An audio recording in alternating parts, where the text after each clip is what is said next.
Christmas decorations still going on. Yes, they're still happening, okay? I'll take them down eventually, all right? Hey, you guys, welcome back. Click, click, click. Welcome back to another Truth Be Told Tuesday, okay, where we're telling the truth, all right? We're having some real conversations about some things that are on my mind, things I might be dealing with at the time, what have you. So today, what I have going on, gonna be multitasking a little bit. Got a little inventory to kind of peruse through. Got some new items coming. So as you guys know, layer collection, going strong, doing really well. I have some deals going on the website. We have our Valentine's Day deal going on. So I'm just kind of getting all the pieces together. I like to inspect everything. I do have a few warehouses I work with, but I got to control things a little bit. Okay. I got to see what's going on. We have some cool pieces coming out. I'm actually going to show you, hold on. I'll actually show you one of the pieces that are going to be on the site this week. So this is why you watch, people, okay? Because you never know when or if I might be showing you some new stuff on here. So you guys get to see this first. You get to see this first. I am so excited about this. Here's a sneak peek of what's going on the line this week. A couple other things coming, but we have some custom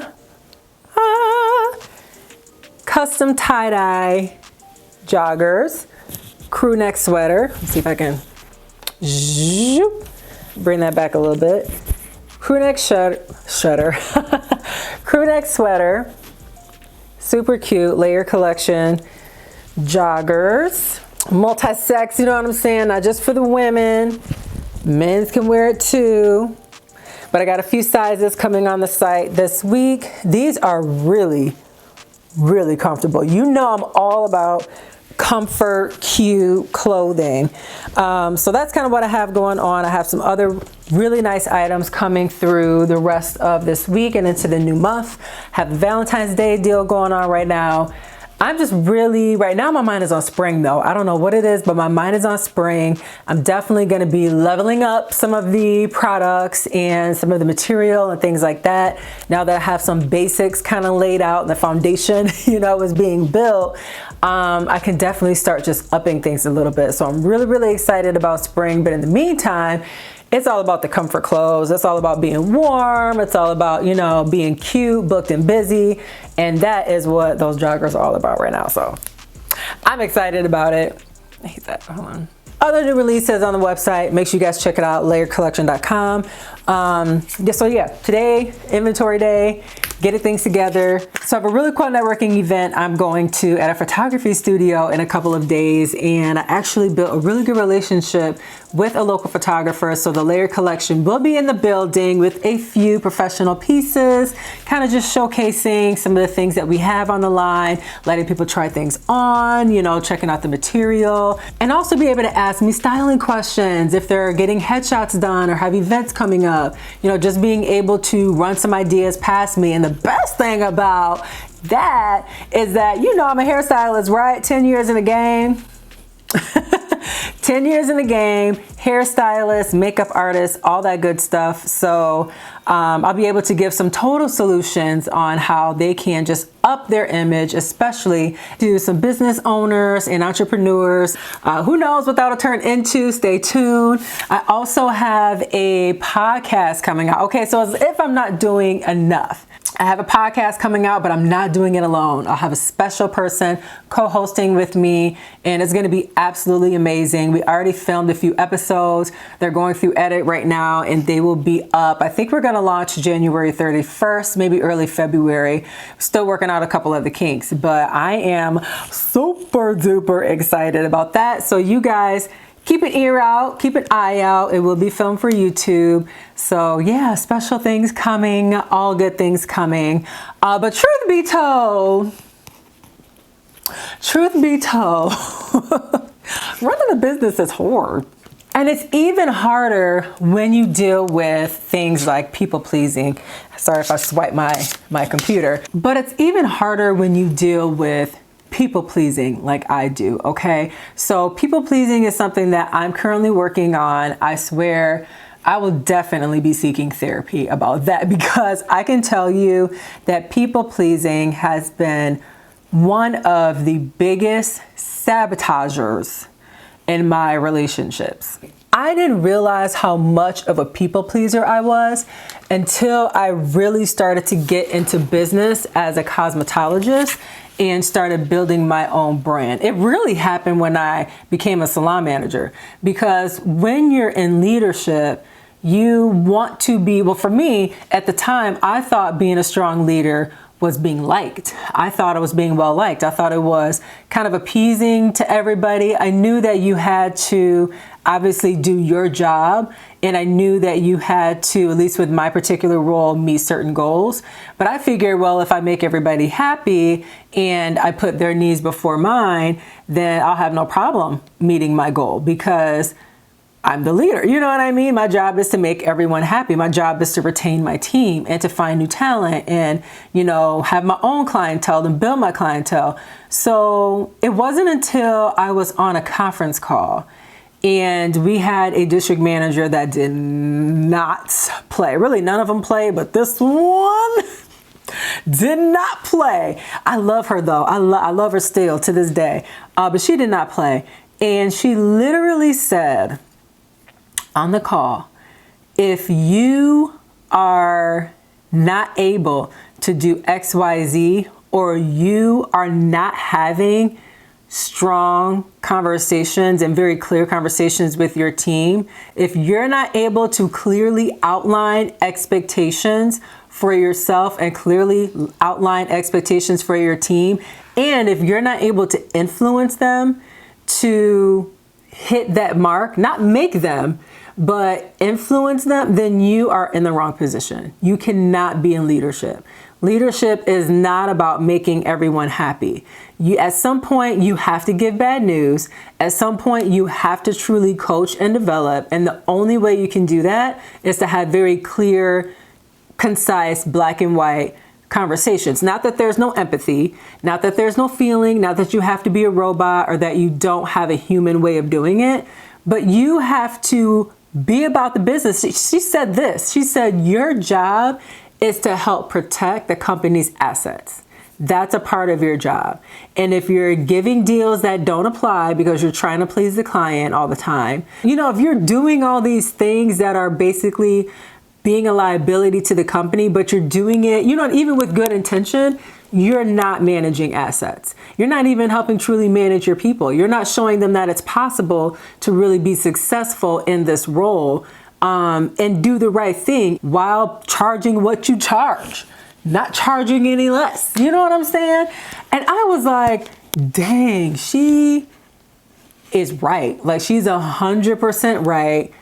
I know that she wasn't talking directly to me, but I knew that it definitely applied. It applied to me because I was the type of leader that really just wanted everyone to get along, be happy, and all of that type of stuff. So that's when I really learned and identified, man, I'm a people pleaser. Another way that I knew I was a people pleaser was because I apologized all the time. I would say, oh, sorry, or my bad, or blah, blah, blah, blah, blah, or I apologize.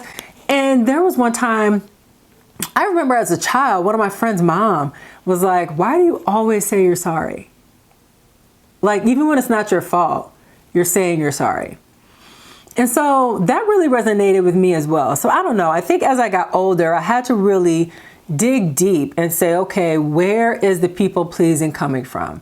Is it coming from my childhood? I had a very loving childhood. I had great parents. Like, y'all know, if you know my parents, if you know my family, I had a great family. We went through our things. We went through our ups and downs. We went through our comings and goings, but I had a great family, and I still do. I think that really where it resonates from is, and I had to think about it too, I had to say, is it coming from a place of pride? Like, I'm proud of the fact that I put other people first in a lot of circumstances, but am I putting them first all the time from a place of pride? Am I trying to make myself the main character in everybody else's story? Like, am I doing it because I need something? You know, am I doing it because I need accolades, because I need praise, because I need affirmation or reaffirmation, or, you know what I mean? Like, do I need that reassurance? in order to get about my day? And am I depending on this person to do it? And is that why I'm people pleasing? Do I need them? Do I need my team to tell me I'm a good leader? Do I need my clients to tell me, yes, I'll come back to you. Yes, I'll actually come sit back in your chair. So I'm going to do things, which I never did.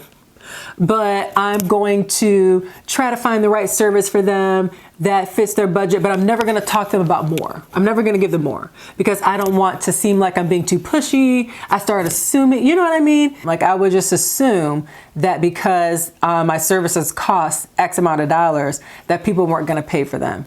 I assume that because even now, sometimes I deal with that. I assume because people are checking out my website, but they're not buying, that they don't like any of my stuff. You know what I mean? Or or I assume that because someone doesn't text me back.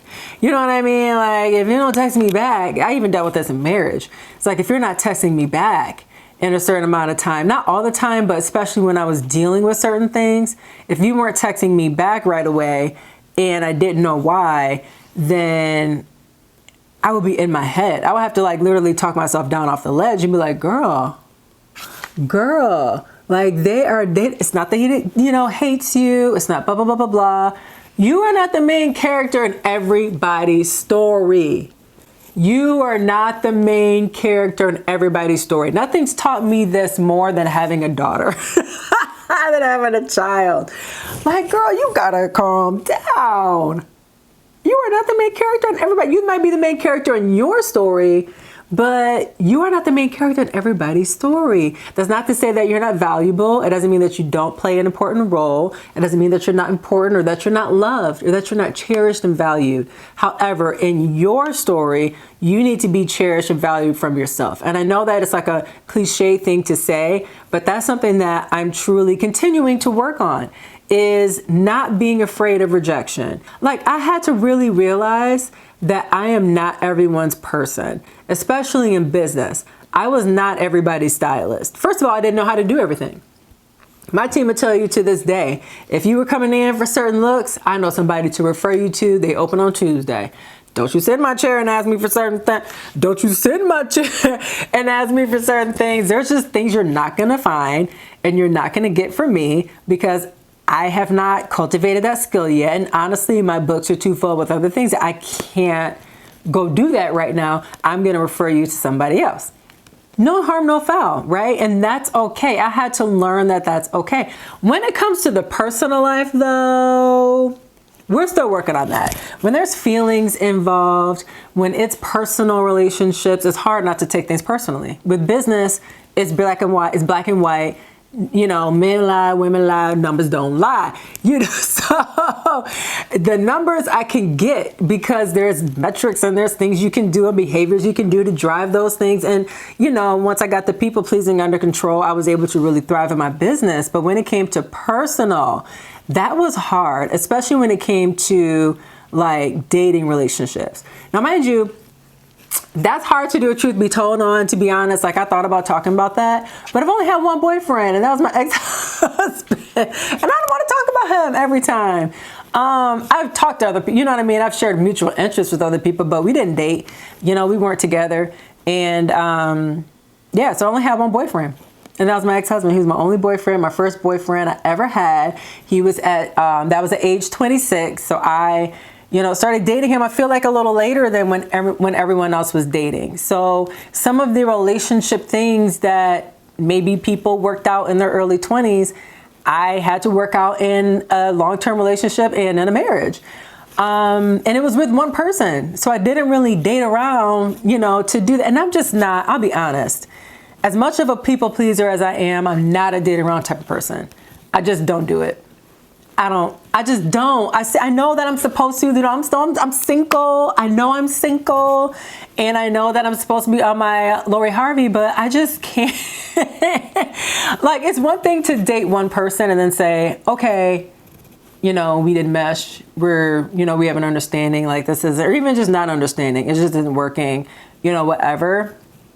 That's cool. And I've done that. I've gone on dates where it was like, okay, this is our first date, blah, blah, blah. It was great to meet you. Probably our last date, but thank you, for a great time. I'd love to continue being friends. Some of them I was able to continue being friends with, some of them not. And you might consider that dating. I don't consider that I did not date that person. I don't care how many we went on.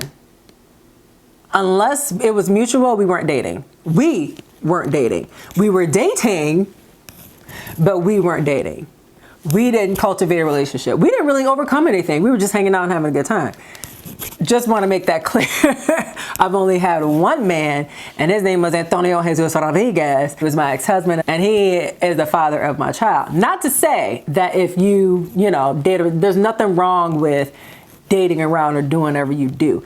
But I'm just saying, if you've seen me out, I'm single. I'm dating, but I have not dated anybody except for my husband. I don't know what y'all think. Is there a difference between dating and maybe going on a date here or there, hanging out, you know, here or there, but you're not actually I don't consider that dating that person. When something comes up in the relationship, and it's a relationship, right? Just like a friendship's a relationship. But if something comes up in the relationship and you're able to just kind of like take your space and not really deal with it, and then come around, you know what I'm saying? You're not really dealing with anything. You can just kind of let it go and it phases away, blah, blah, blah. I didn't date you.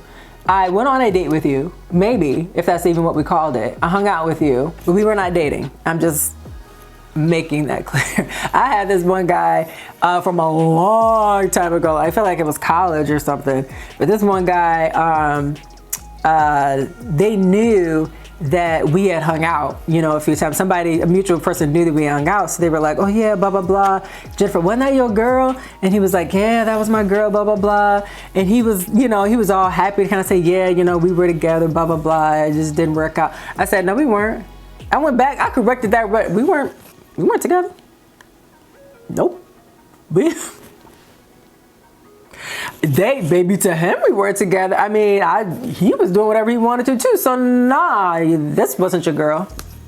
This wasn't your girl at all. I can strongly give boundaries in that way when it comes to that. So okay, it's like weird. I can strongly say whether or not I did, because that for me it's a part of my story. You know what I'm saying? Like, you ain't gonna be a part of my story and collectively, in a way, be with other long-term people I've been with. You're over here, they're here. You know what I'm saying? Like, there's just a difference for me as being a part of my story. And that's something that I had to learn as I dealt with the people-pleasing aspect. I actually had this one guy, I was out maybe like a couple months ago. I was out having a drink with one of my friends. This guy comes over that maybe, I don't know if she knew him or not, but he just kind of came over, started talking to us or talking to her really. And like, oh, okay, yeah, you look familiar, that type of thing. That might happen when you live in a smaller town. And he looked at me and he's like, I haven't seen you around. I'm like, no, you know, I don't really get out that much, you know. And he just like looked at me and he was just like, I'm gonna do it with my glasses, even though he ain't got no glasses on. He just looked at me. He was like, oh, you picky. You picky, huh? And I was just like, picky? Yeah, if you think so. Sure, I'm picky. And here's my thing. So what if I'm picky? Like, I am, first of all, I had a total, mind you, this person did not call me out my name, right? This person didn't call me out my name. They didn't say anything wrong or like totally dog me. But with this one, I was like, no, like if you think I'm picky, then sure, I'll be picky. If me being selective has you go the other way, then you weren't the one. I'm a selective person. I don't create or invite space with just anybody. I just don't. And that actually made me wonder because, first of all, I don't have a lot of pickings to choose from. I don't get hollered at a whole lot. Like sometimes I do out in public, but I don't get DMs. I don't get, like, it's very just silent and dry over here. And I wondered, I'm like, man, do I automatically seem like picky from jump? Like even online, like just even with showing up and not even saying a word, like I guess, do I just seem picky or selective? So I actually asked one of my guy friends what he thought, because I'm like, let me ask. And mind you, I wasn't asking for validation per se, or anything like that. I was just more so curious. I was curious as to the way he thought just as a guy who I know, who knows me to a certain extent. Like we work together mostly. Okay. I said, so I have a random question, but dating sucks. I don't get a whole lot of DMs, right? Do I scream I'm picky or just like, am I too much? Which, again, not a bad thing, but I didn't want to come off a certain way. You know what I mean? So he said, I don't think you scream too picky. I think you exude, I know what I want. Which isn't a bad thing. Dudes just gonna have to know they got they ish together to step up to you. I said, thanks, I'll take it, thank you, and goodbye. Like that's all I needed to kind of know. You know what I'm saying? Because again, it's not that I was looking for validation, but I think there's just sometimes just doing a check. Like for me, I might think that I'm not coming off like as resting bee face, but to other people, it might come off that way. And that's not the way that I want to, that's not the way I want to be, whether it's personal or with business. I don't want to come off as unapproachable. You know what I mean? So especially if you are looking to date, which I am, I don't mind being the one that people don't step to because they already know like, okay, maybe I don't have my stuff together. Maybe, especially if you know me and you know my family, we rock a certain way, and if that's not something you rocking with, goodbye. Okay, somehow this did turn into like a dating conversation. See how quickly that happened? So what I've done for other single people that are out there is I've created a standard, and not a list, but I've created a standard in my mind of who I would like to be with.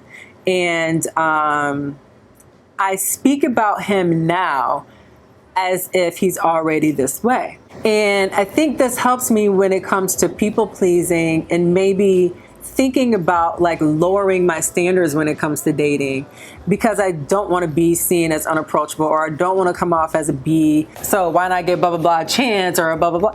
And it's like, no, because wanting to please others or wanting to make others happy, especially if you're in a strong relationship with them, I think that's a part of building the relationship with that person. I think that's a part of the journey. I think it's a part of your, not just your responsibility, but it should be your pleasure to please the people that are in your life to some capacity. But when it comes to the expense of yourself, that should not be the case. If it comes at the expense of your relationship with God, that's the one that I'm really working on. That's the one that I'm really, really working on, because nothing should come between me and God, and they don't. But I think that sometimes, just like with anything, you get really excited about a new thing, and really excited about a new business, a new venture, a new blah, blah, blah, a new relationship. And sorry, my phone's blowing up now. Those things tend to get in the way of your relationship with God. And I think that's a part of people pleasing as well, just not being able to set strong boundaries and priorities and not being able to follow them. But here are some things and some language adjustments that I've made just about myself and about my life that help to increase my faith, to help reaffirm my standards and who I am, and to speak more positively about the things that are going on in my life. And here it goes. I don't play about God, and I don't play about me. The same way that I don't play about my daughter, the same way I protect her, I don't play about me. The reality is my dad is gone. And when he was here, I felt like I had more of like a protector, you know what I mean? I had someone, especially a man, that loved me, that really loved me for who I was, no matter what my hair looked like, or if I had makeup on or not, or if I was having a bad day, or what have you. He was just such an encourager, a motivator, a guy who always told me that he loved me. Like, he was just a guy who really exuded God's love. And to have that be a part of my life is amazing and was amazing. And I thank God for it. But now that part is gone. So it's like I have to give that to myself now in a stronger way. So the same way that he didn't play about me, the same way I don't play about my daughter, I don't play about myself. We don't do that. Another thing that I've done is honestly just to start, I speak things about, like, I don't have a man, but I speak things about my man that line up with who I want him to be, not what I see. So I might see, or I might hear, especially on social media, Just about the dating pool sucking, you know what I mean? And I might have said it in my text, but just about the dating pool being just like raunchy of these dudes that are they don't want men, they don't want women who are too manly, but they're not man enough. But I can say for my man, my man just doesn't do certain things. My man has no problem paying, even though I can. My man loves me. He loves me. He cannot get enough of me. He just loves me. He loves me for who I am. He loves me for where I'm gonna be. He doesn't play about me. He's a protector. My man is an accomplished person, and it's not because of the money that he makes. It's because of the intention of his heart, his work ethic. He's putting in, he's grinding, he's working, he's doing what he gotta do.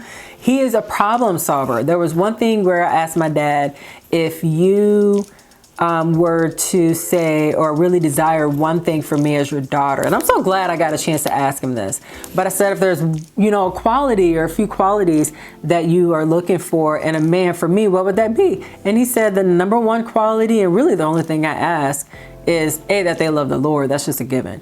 But that they're a problem solver, that they know how to solve problems, that if something happens or something comes up, they step up and they know what to do. And if they don't know, they ask, they figure it out. That's what I want for you. So that's what I have. My man is a problem solver. He knows how to work together with me to help make that happen. He doesn't shut me out so much that he's a man of the household, that he doesn't take any guidance or leadership from anybody else. He has no problem asking for help. He has no problem doing what he has to do. But as the man, he knows that he's gonna solve that problem and he's gonna get it figured out. That's my man.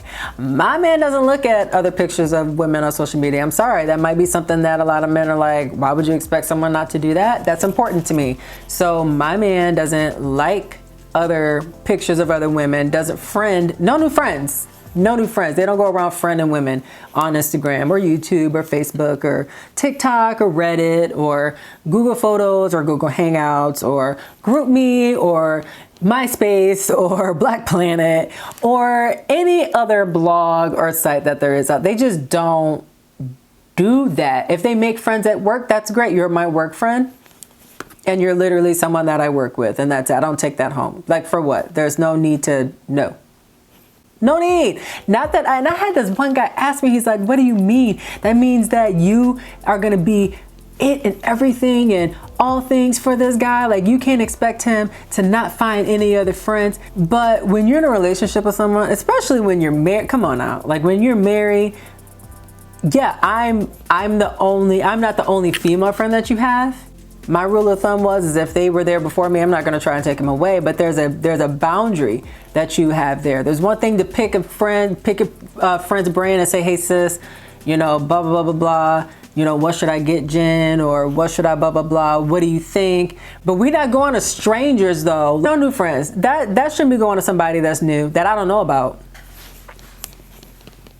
Absolutely not. Sorry, my man just doesn't do that. That's not in him. And it's not because I require it. It's not because I'm bossy or because I tell somebody what to do or what not to do. It's just because that's not in him. And if you're somebody who thinks that that's too much to ask or that's not realistic, you're not my man. Don't worry about it. You ain't my man. Yeah, you ain't in my space or in my phone. Hallelujah. Obviously, he loves the Lord. He is a great father figure to my daughter. Again, my daughter has a great dad.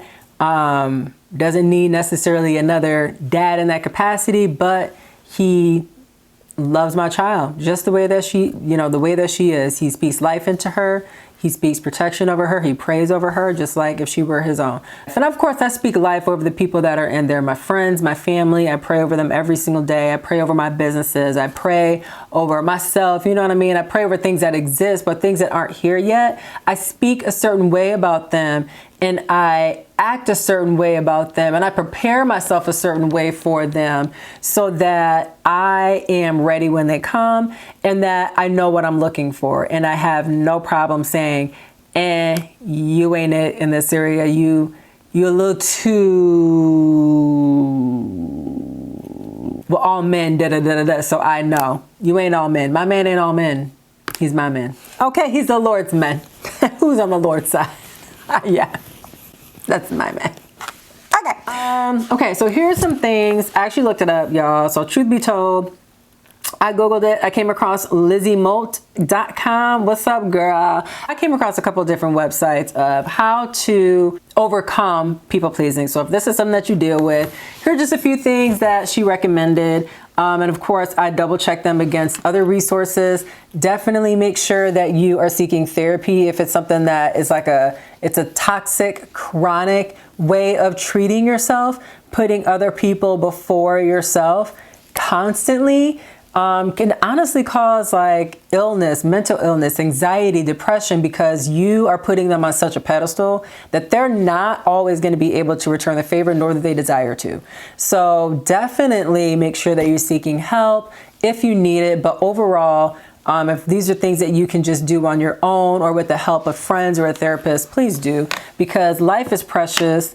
And as much as we say to, tell people you love them and spend time with your loved ones, make sure that you're loving yourself. Make sure that you are praying and claiming things over yourself that are positive. And when those negative thoughts and intrusive thoughts start to come in that tempt you to want to appease someone else more than appeasing God or more than appeasing your own standards, kick those things out, put them in their place. But anyway, here are some reasons why people please. Number one is to keep yourself safe. Absolutely. We fear judgment. We fear rejection, emotional immaturity, avoiding situations or conflict altogether. We do it to feel loved. Sometimes if you just feel like you're missing something, you're missing that love and that desire that you want. I know it's one thing to say to get it from God, and I get that, but we are built for human connection. So I think that there are times that even if you have a loving family, a big family like myself, there's just a certain type of love that you're yearning. And if you're not getting it,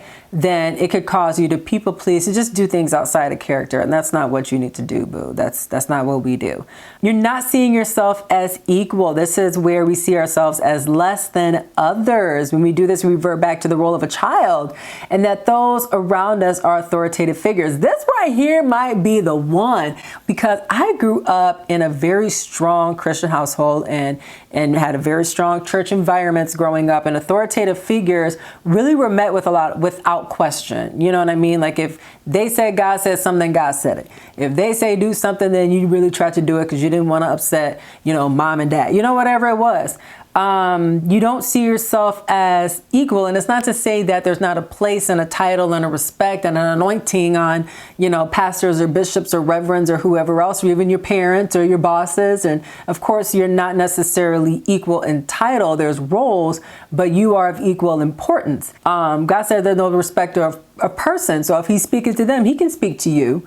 If you know what I'm saying, if the boss is holding you to that standard, they can be held to that standard. So there's just certain things that I had to really learn when it came to authoritative figures that I'm still, that kind of still like resonates with me in a way. Trauma, so painful, difficult, traumatic experiences also play a role in people pleasing.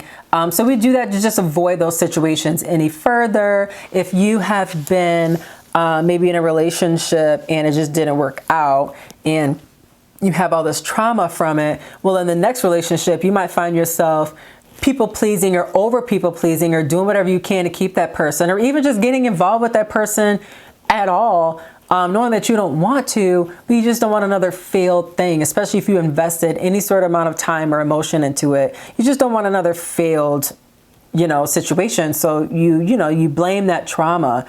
So that can have a lot to do with it. But here are some ways to stop being a people pleaser. Because this year, 2023, we're done with the people pleasing. So let's go. Number one, acknowledge you're a people pleaser. We've done that. Number two, identify what your patterns are. So for example, she said, I used to get angry and snappy while cooking the daily meal because I felt like it was my responsibility to feed the family. Once I realized this pattern, I could then look to why. So definitely looking for any rise in emotions that could give us insight into when we feel the need to please. That That's a good one. Identify your patterns. Number 3, uncover your why. Number 4, keep a journal. Number 5, this is good. So she says, step 5, rebuild your self-esteem. What causes people pleasing is a lack of self-esteem and feelings of insecurity. Rebuilding your confidence to trust yourself is an important step to stopping the need to please. It's about reconnecting and focusing on your strengths in order to thrive. Each new pattern that you take on to rewrite is an opportunity to regain your self-confidence. So this is where it gets good, because she talks about some ways to rewrite your patterns. And I love that language. I love putting it that way, rewriting your patterns, because it's the patterns that gets us, okay? So number 1, build and maintain your boundaries. Know that placing boundaries will affect your relationships. Some will change and grow, while others may fall away. Your personal boundaries are for your own good, and they are an expression of what you value. So it's almost like what my boss said in terms of protecting the assets. Your boundaries and your values and your self-esteem and your peace is an asset. If you think of yourself and your values and your joy and your peace, your family, if you think of your time and your energy like you do money in the bank, look at the bank. You see all the precautions they do to protect their assets? Don't look at certain retailers that let people steal and just get up out of there, okay? I'm just playing. If you look at the bank, they have certain protocols and procedures in place, and you may have come across some that have made it hard for you to get access to your own money. That is because they are protecting their assets. You are the protector of your assets, of your values, your peace, your joy, your family. There has to be passwords or boundaries that other people have to be able to meet in order to be with you or be in your space. And if you don't protect those, you are at a huge risk of being your own liability and losing what you love so much. Setting these boundaries will change things. It will change. Either it will go in a great positive direction and this person or thing will still be in my life, or it won't and they'll fall away. Either way, it's a win. It's a win. It's a win. I don't care what you say. It's a win. Thanks, TikTok. Number 7, this is me. Stop assuming. Stop assuming. Okay, there is no right time, no right way to do anything. So please stop assuming that you are responsible for other people's happiness. Let go of the perception of others. It's a tough cookie to crack, but once you set and reinforce your boundaries, you will come to learn the difference between helping because you want to and feeling like you should. Start communicating. Definitely asserting your voice comes with practice, and relearning how to communicate is tricky, but the rewards are healthy relationships that thrive. I am working on the communication piece. And I will say, and someone said this, but if you're ever in a situation, whether it's professional or personal, and you cannot communicate, first of all, look inward. Is it a fear? Are you holding your tongue because of people pleasing? Are you just afraid of upsetting someone? Is it that you don't know how? If that's you, get help. Doesn't necessarily need to be therapy, but maybe work with someone. Practice with a friend or a close advisor or someone that you trust, a mentor. Write out your thoughts. Practice saying them. If you need to send it in written form, that's fine, but there is such power in being able to hear your own voice say exactly what you feel in a respectful, assertive way. If it's them, if they have created an environment that does not allow you to communicate, that doesn't allow you to really say anything, without feeling judged, without negativity, without being toxic, and I don't say toxic in a loose term. I mean just like very, very toxic and negative and gaslighting, like true definitions, not feeling bad about what they said, but true gaslighting and true toxicity, then that is just not an environment that welcomes who you are. You should be able to step into any space and be able to communicate how you feel in a respectful, assertive way. And if you just can't even do that and you're being respectful, you don't want me. Moving on. Practice self-love.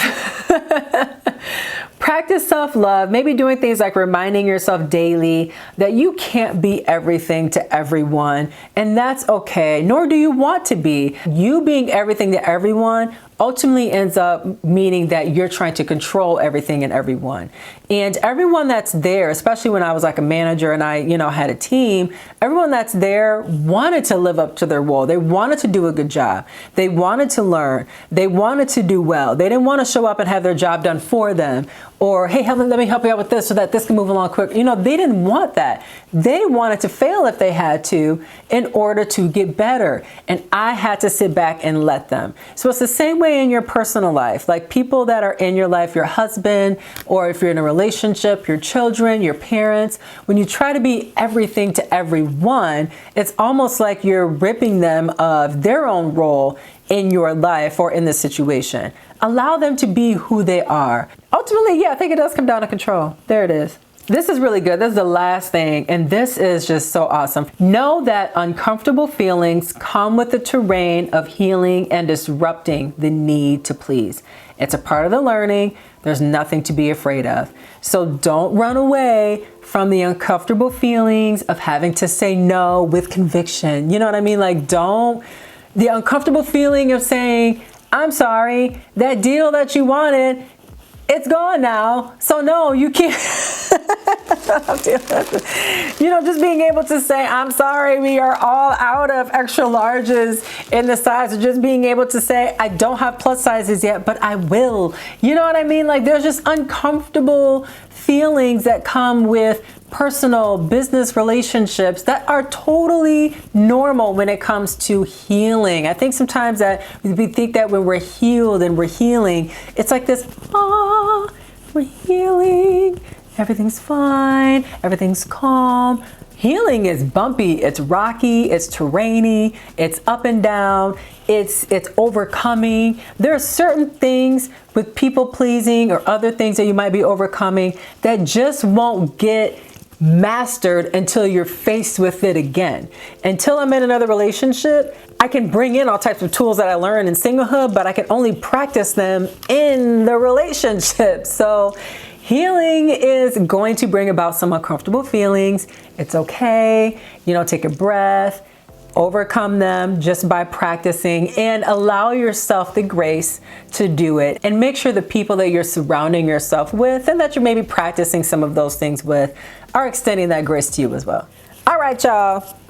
Truth be told, it's time for me to get back to work, but I am really loving this series. It gives me a chance to just, experience my gift of gab and just talk. Another Truth Be Told will be back next Tuesday. If there's anything that you kind of want to, talk about or have questions about or, want me to chat about, leave them in the comments below or DM me. I get a lot of DMs. Y'all don't want to comment no more.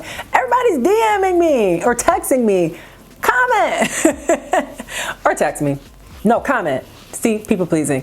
Comment below. Let me know what you think about this video and about the Truth Be Told series. I'm going to do these probably another couple episodes, and then I'm going to get into the podcast that I'm coming out with a special someone. But make sure you subscribe, hit that notifications bell so you don't miss a thing. I'll be back really soon with some hair reviews and beauty, y'all. But thank you for tuning in. Gotta roll. Bye.